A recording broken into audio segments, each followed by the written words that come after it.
Right, so there's not much hope out there for Alberta, and I wanted to talk a little bit about this story.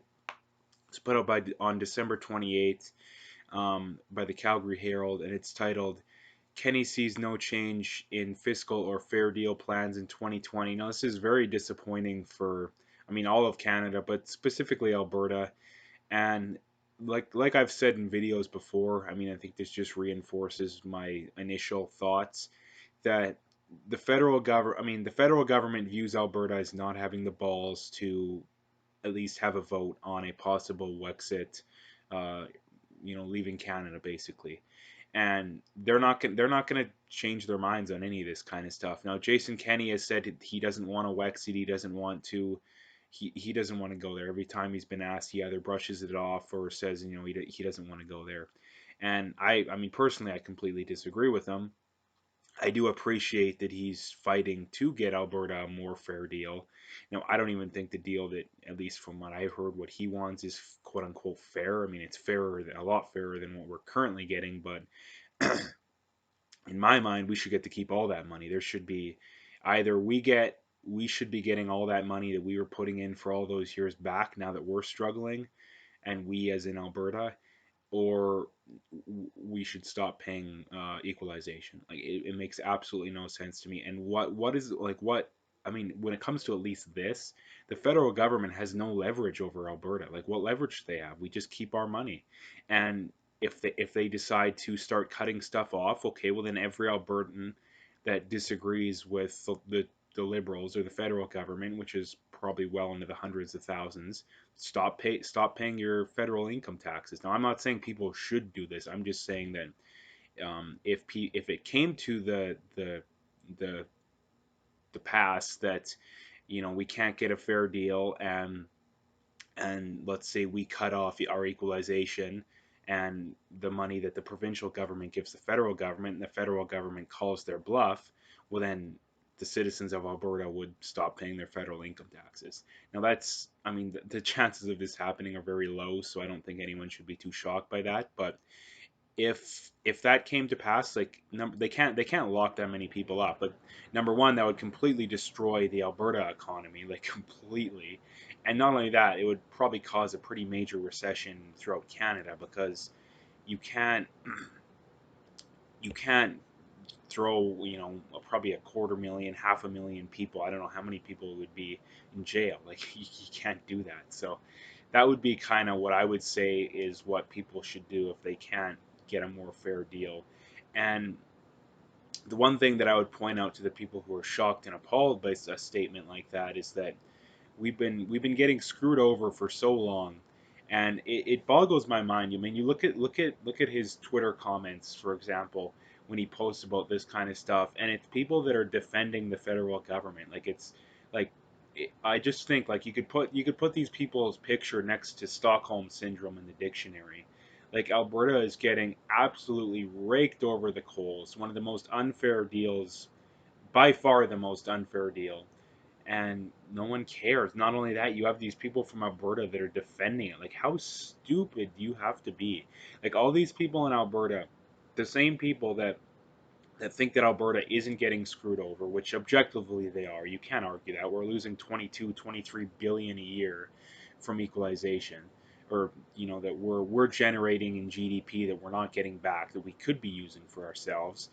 And those same people that don't like that kind of stuff will complain that they're cutting, 4 or 5 thousand public sector jobs. Well, we could easily keep those public sector jobs. Not only that, we could probably expand the public sector if we change this policy. Those people are so stupid, and I guess a bit not stupid, but they're so politically partisan that they'll have these entirely contradictory positions. That's something you see all the time on the left. It's the amount, like whenever you like when you get right down and think about it, it's contradiction after contradiction on the left.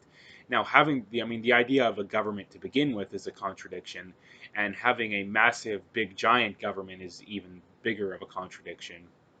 So yeah, like the takeaway from this video would be, um, for Albertans, is if you're not already in support of a Wexit, at the very least a referendum, because at least going to a referendum would get the federal government scared and on their toes. But like, if you're not in support of it, like, what is it going to take? Like, the federal government's basically telling Alberta to f off. Like, we're losing over $20 billion a year, and when we're struggling to help provinces that are quote unquote struggling, which they're not, you know, Quebec is not struggling, at least nowhere near compared to Alberta right now.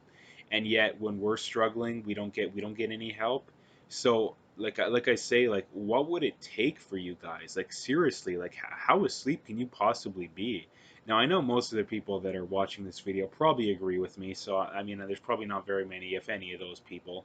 But the point I would be is that if you know any of these people, you should be talking to them. Now, you don't want to be too over the top or any of that kind of stuff, but you still should be talking to people. Like, it really shocks me how afraid we are of talking about this kind of stuff as a society. Like, back in the day, that wasn't the case. Now it's the case nowadays that politics is so polarized, mainly because the left has gone so far off to the left.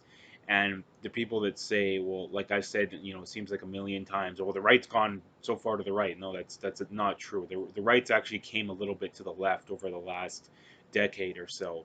And so, I mean, it's fairly easy if you use logical thinking that it's not actually the right's fault. The right has actually compromised a lot of issues that they were very keen on in the past. Not only that, the ones that the left wanted them to change their mind on. Like, if you talk to a leftist 10, 20 years ago and ask them, well, what are the things about the Republicans or the conservatives that you dislike? Like, what would you like to see them change their minds on? Well, it would be the social issues. It would be, ease the restrictions on drugs, legalize marijuana, decriminalize all, and maybe even legalize some other drugs, but at least decriminalize other drugs. You look at Donald Trump, he's for marijuana legalization, at least on the state level. Now, that is a states' rights thing, so it's not a federal thing like in Canada. He is loosening some other stuff. What are the other things that they complain about? Oh, they're too out there on gay marriage. They want to have gay marriage be illegal. Well, Donald Trump, again, first president that supported gay marriage, contrary to popular belief. It wasn't Obama. Oh, they want to go after abortion. Has Donald Trump done that? Did Andrew Scheer? He was personally against it, but yeah, he said multiple times that he wouldn't legislate it against.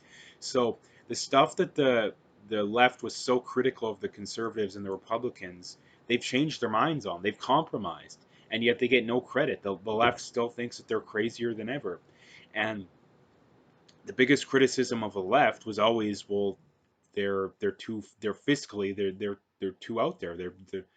They were spending way too much money. They're creating all these government programs, basically socialism. And back in the day, it was whenever a right winger would criticize the left for being too far left when it comes to the socialist stuff, they were brushed off as, oh, they're not socialist. But now you have, of all the major presidential candidates, well, a lot of them are socialists. Bernie Sanders, Elizabeth Warren, Andrew Yang. I mean, those are three of the top 4 or 5 that are socialists. So yeah, so they've gone way off the deep end, but that's kind of the whole thing I wanted to get across. So if you liked the video, make sure to hit that like and subscribe, and stay tuned for more.